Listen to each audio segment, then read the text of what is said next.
Good morning, friends. Today we have started problem number 7 of partnership final account.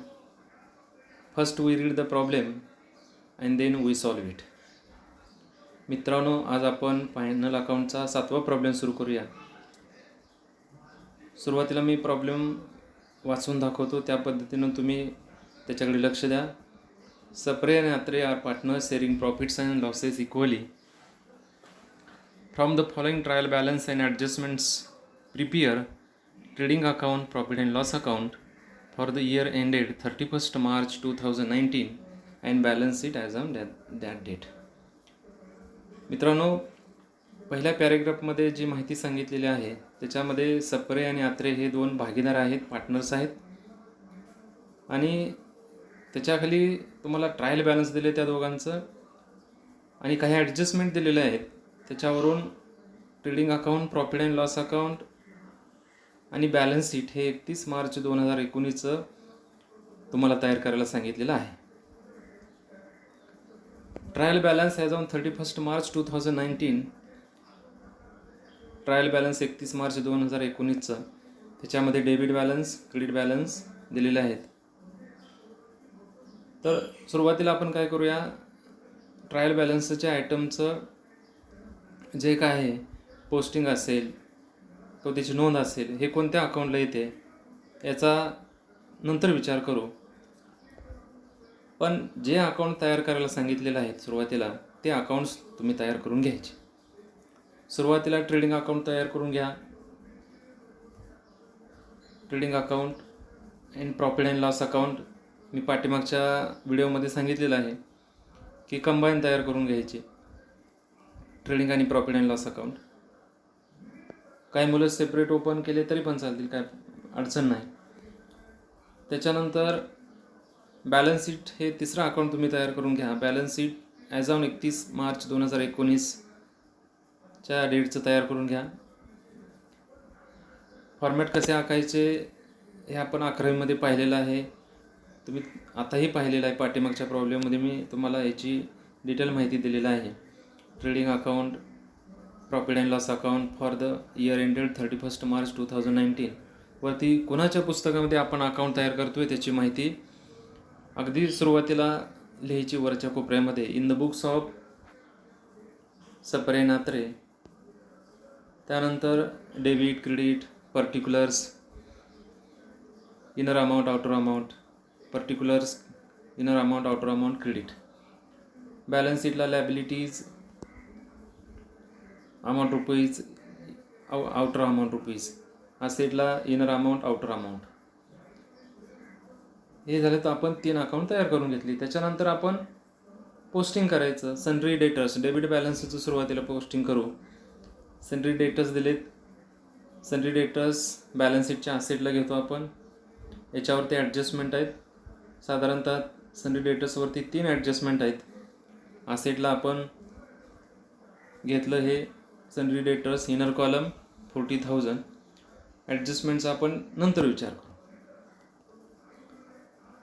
त्याच्यानंतर purchases हे trading अकाउंटच्या डेबिटला घेतो आपण.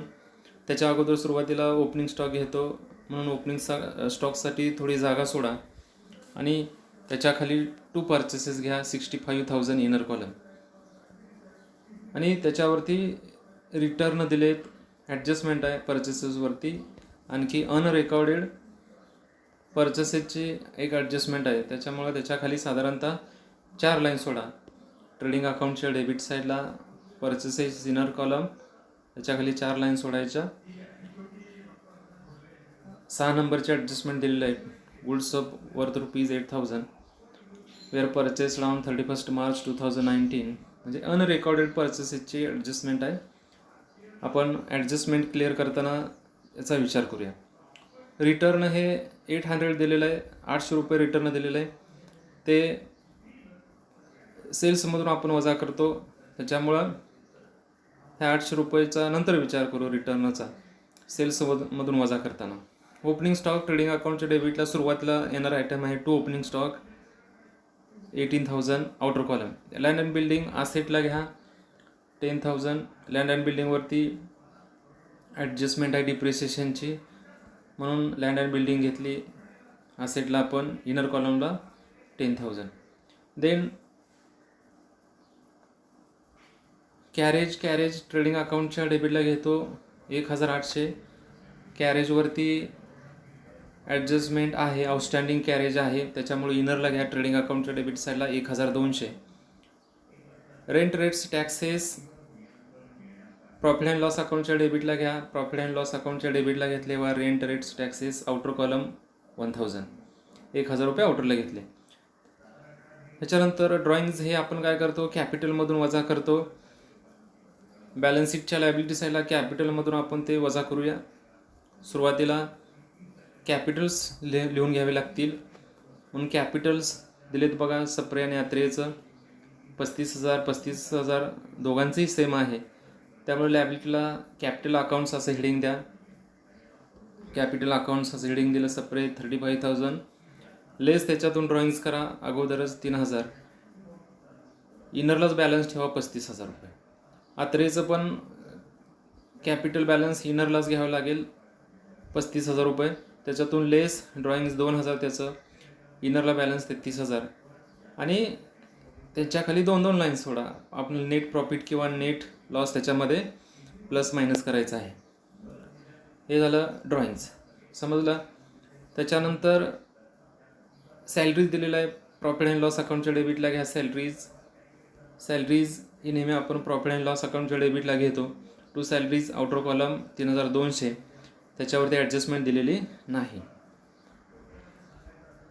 नेक्स्ट आयटम बॅड डेट्स हे प्रॉफिट अँड लॉस अकाउंटच्या डेबिटला घ्या.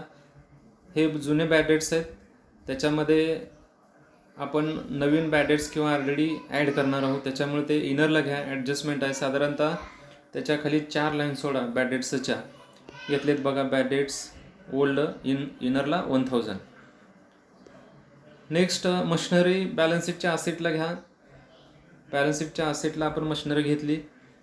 मशिनरीवरती डिप्रिशिएशन आहे. मशिनरी 25,000 इनरला घेतली आपण. त्याच्यानंतर पुढचा जो आयटम आहे आणि मशिनरीवरती ॲडिशन्स दिले ऑन 1 ऑक्टोबर 2018 रुपीज 10,000. म्हणजे आपण हे ॲडजस्टमेंट डिप्रिसिएशन क्लिअर करत असताना किंवा मशिनरीवरती डिप्रिसिएशन घेत असताना याचा विचार करू ॲडिशनलचा. त्यानंतर ॲडव्हर्टाइजमेंट दिलेलं आहे 4,000. प्रॉफिट अँड लॉस अकाउंटच्या डेबिटला घेऊ ॲडव्हर्टाइजमेंट. प्रॉफिट अँड लॉस अकाउंटच्या डेबिटला to advertisement outer column 4,000. Next provident fund investment हे आपले असेट असते. बॅलन्स शीटच्या असेटला घेतलेलं आहे बघा. Provident fund investment 23,000. Provident fund investment 18,500, 18,500. हे झाले मित्र डेबिट बॅलन्सेस आपण पोस्टिंग केलं. त्याच्यानंतर क्रेडिट बॅलन्सेसकडे लक्ष द्या. सेल्स 85,000 ट्रेडिंग अकाउंटच्या क्रेडिटला सुरुवातीला येणारा आयटम आहे. बाय सेल्स, त्याच्यातून रिटर्न आपण वजा करूया. मी अगोदरच तुम्हाला सांगितलं होतं रिटर्न पर्चेसेसच्या खाली दिलं आहे बघा 800, ते वजा करावे लागतील 800, कारण विकलेला माल परत आलेला आहे 800 रुपयाचा, त्याच्यामुळे सेल्स कमी होईल. लेस केला 800 रुपये, 84,200 रुपये बॅलन्स राहील. इनरलाच ठेवा 84,200, कारण त्याच्यानंतर आपल्याला सेल्सवरती एक ॲडजस्टमेंट क्लिअर करायचे अनरेकॉर्डेड सेल्सची. ठीक आहे, हे झालं सेल्स. त्याच्यानंतर सन्ड्री क्रेडिटर्स बॅलन्स शीटच्या लायबिलिटी साईडला घ्या. कॅपिटलच्या खाली साधारणतः 2 लाईन सोडून घ्या इनरलाच, कारण त्याच्यावरती ॲडजस्टमेंट आहे. सन्ड्री क्रेडिटर्स 23,000 रुपये इनरला घेतले आपण, आणि त्याच्याखाली 2 लाईन सोडायच्या, कारण ॲडजस्टमेंट आहे अनरेकॉर्डेड परचेसेसची. Next item sundry income profit and loss अकाउंटच्या क्रेडिट साईडला घेतला. इन्कम आहे ते 2,000 outer column. Sundry income by sundry income 2,000 outer column. Next capital balances अगोदरच आपण त्याचं पोस्टिंग केलेलं आहे. प्रॉव्हिडंट फंड बॅलन्स शीटच्या लायबिलिटी साईडला घेतला. Provident fund 10,000 outer column. Next item दिलेला आहे रिटर्न्स. हे रिटर्न काय करतो आपण 1,500 पर्चेसेसमधून वजा करतो. कारण खरेदी केलेला माल सप्रे आणि अत्रेने रिटर्न केलेला आहे, त्याच्यामुळं त्यांची विक्री कमी होईल म्हणून सेल टू परचेसेसमधून लेस होईल 1500, 65,000 मायनस 1,500, 63,500 इनरला तो बॅलन्स घ्या. रिटर्न घेतले आपण. नेक्स्ट कमिशन प्री रिसिवड, म्हणजे कमिशन हे ॲडव्हान्समध्ये मिळालेलं आहे. म्हणजे हे आपली काय असते, एखादं इन्कम ॲडव्हान्स मिळत असेल तर ती आपली लॅबिलिटी असते. म्हणून बॅलन्स शीटच्या लॅबिलिटी साईडला घेतलं कमिशन रिसिवड इन ॲडव्हान्स किंवा कमिशन प्री रिसिवड आउटरोडला 800 रुपये घेतलेत. Next RDD profit and loss अकाउंटच्या क्रेडिट साईडला घेतलं bye RDD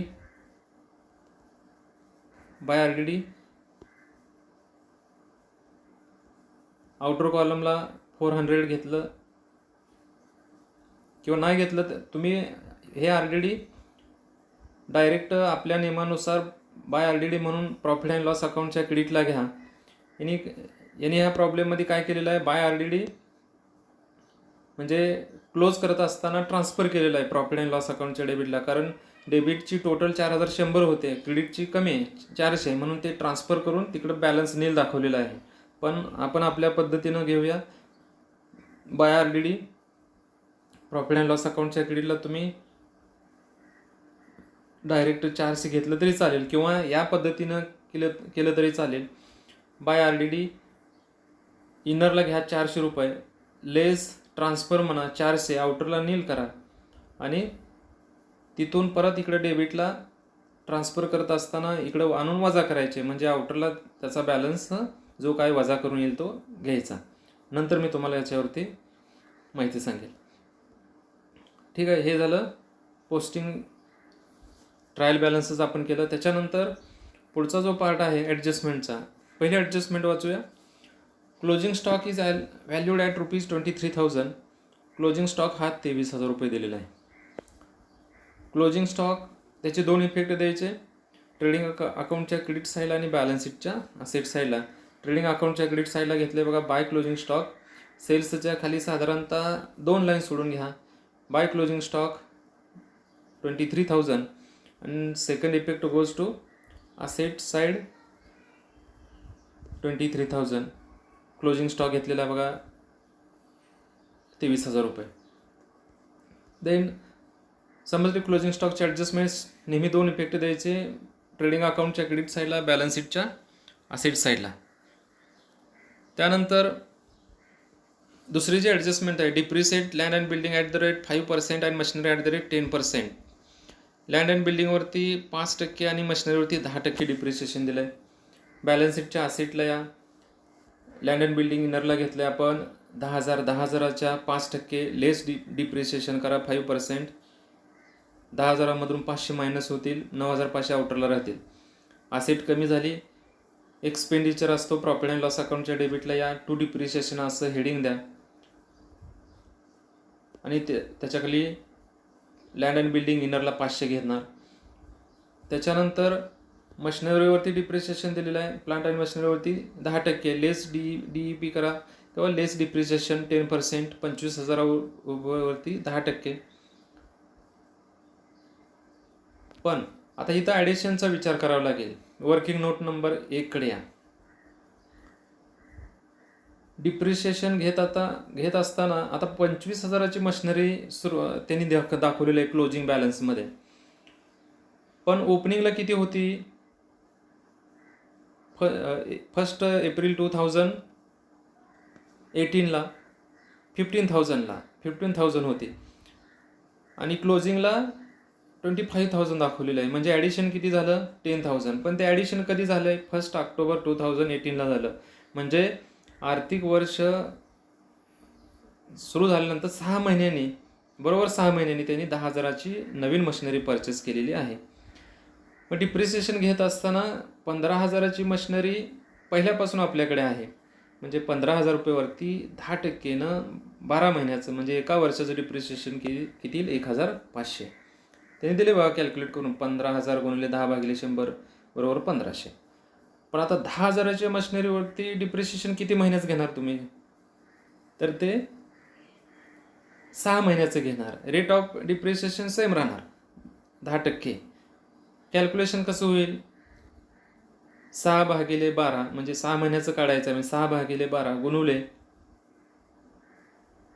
rate of depreciation किती आहे? 10/100 गुणुले मशिनरीची किंमत किती आहे? 10,000 रुपये, म्हणजे 500 रुपये येईल डिप्रिशिएशन.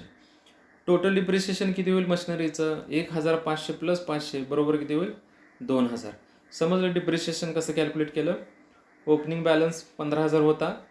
15,000 रुपयेवरती वर्षाचं घेतलं 10%नं 1,500 रुपये, आणि ॲडिशन किती होतं? 10,000. पण ते 1 ऑक्टोबर ते 31 मार्च वापरलं, 6 महिने वापरलं, त्याच्यामुळे डिप्रिशिएशन त्याच्यावरती किती घेणार तुम्ही? 6 महिन्याचं घ्यायचं 10%नं. ते किती आलं? 500. म्हणजे टोटल डिप्रिशिएशन किती होईल? 1,500 + 500 बरोबर 2,000. मग 2,000 रुपये आपण काय केले? इथं मशिनरीमधून लेस केले पहा. आणि आउटरला बॅलन्स किती राहिला? 2,000 रुपये लेस केले आउटरला. 25,000मधून 2,000 मायनस केले, 23,000 रुपये. हे झालं depreciation. Third, create provision for bad and doubtful debts at the rate 5% on sundry debtors and write off ₹1,000 for bad debts. मित्रांनो, प्रोव्हिजनची किंवा बॅड डेटची ॲडजस्टमेंट क्लिअर करत असताना सुरुवातीला आणखी एक ॲडजस्टमेंट आपल्याला क्लिअर करावी लागेल डेटर्सवरती. ते आहे 4 नंबरची ॲडजस्टमेंट बघा.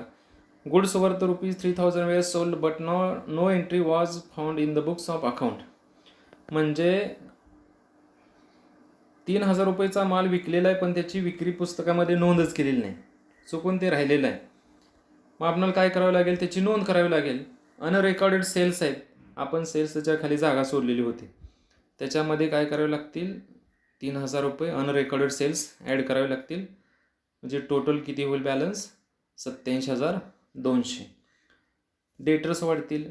डेटर्समध्ये किती ॲड करावे लागतील आपल्याला? 3,000 रुपये ॲड करावे लागतील. सन्ड्री डेटर्स 40,000 होते, 3,000 रुपये ॲड केले. इनरलाच बॅलन्स ठेवा 43,000 रुपये. सुरुवातीला अनरेकॉर्डेडची ॲडजस्टमेंट क्लिअर करायची, नंतरच मग बॅड डेट्स आणि RDDची ॲडजस्टमेंट क्लिअर करायची. ओके. देन आता आपण बॅड डेट्स आणि RDDची प्रोव्हिजन करूया डेटर्सवरती.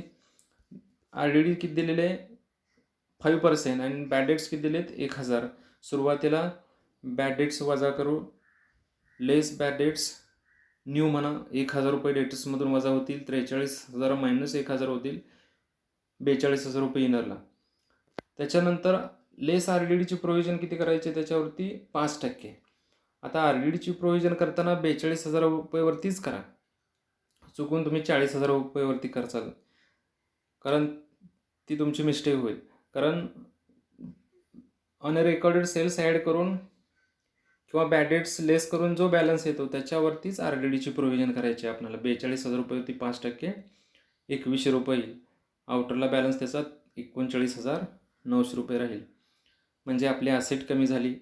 परत second effect profit and loss अकाउंटच्या डेबिट साईडला घेऊ. प्रॉफिट अँड लॉस अकाउंटच्या डेबिटला घेतले आपण. 2 बॅड डेट्स ओल्ड घेतले, त्याच्यामध्ये न्यू बॅड डेट्स आहेत 1,000 रुपये, तिथं वजा केलेला आपण ॲसेटला. परत न्यू RDD त्याच्यामध्ये ॲड केली 2,100 आणि बॅलन्स किती आला टोटल त्याची? 4,100. मी मागे सांगितलं की क्रेडिटचं जे होतं RDD रिकवर झालेली, ती 400 इकडे ट्रान्सफर केलेली आहे. 400 रुपये लेस RDD कंसामध्ये ओल्ड घ्या आणि आउटरला बॅलन्स 3,700. क्लिअर झाली बॅड डेटर्सवरची ॲडजस्टमेंट. सुरुवातीला अनरेकॉर्डेड सेल्स ॲड केलं, त्यानंतर बॅड डेट्स लेस केलं, त्याच्यानंतर RDDची प्रोव्हिजन केली आणि सेकंड इफेक्ट त्याचे प्रॉफिट अँड लॉस अकाउंटच्या डेबिटला घेतले. Next, outstanding carriage ₹500. आणखी भाडं 500 रुपये द्यायचं आहे. ट्रेडिंग अकाउंटच्या डेबिटला कॅरेज घेतले, इनरला आपण 1,200, त्याच्यामध्ये ॲड आउटस्टँडिंग कॅरेज म्हणा 500, आउटरला बॅलन्स त्याचा किती येईल? 1,700. हे झालं कॅरेज. सेकंड इफेक्ट कॅरेजचा आउटस्टँडिंग आहे म्हटलं का? बॅलन्स शीटच्या लॅबिलिटी साईडला आउटस्टँडिंग कॅरेज किंवा आउटस्टँडिंग एक्सपेन्सेस असं हेडिंग दिलेलं आहे त्यांनी. कॅरेज आउटरला 500. Next, Last adjustments, goods worth rupees 8,000 were purchased on 31st March 2019 and included in closing stock but not recorded in the books of account. 8,000 रुपयेचा माल 31 March 2019ला purchase केला आहे, पण त्याची क्लोजिंग स्टॉकमध्ये एंट्री केलेली आहे, but not record in the books of account. पण अकाउंट्स बुकमध्ये त्याची नोंदच केलेली नाही. म्हणजे आपल्याला त्याची नोंद करावी लागेल. परचेसेसमध्ये काय करावे लागतील, हे ॲड करावे लागतील. ॲड परचेसेस 8,000 म्हणजे आपण सुरुवातीला 1,500 वजा करून 63,500 जो बॅलन्स आला त्याच्यामध्ये ॲड अनरेकॉर्डेड करावे लागतील. टोटल 63,500 प्लस 8,000 71,500 हा बॅलन्स आपला आउटरला परचेसेसचा असेल. क्लिअर झाले ॲडजस्टमेंट अनरेकॉर्डेड परचेसेस. नेक्स्ट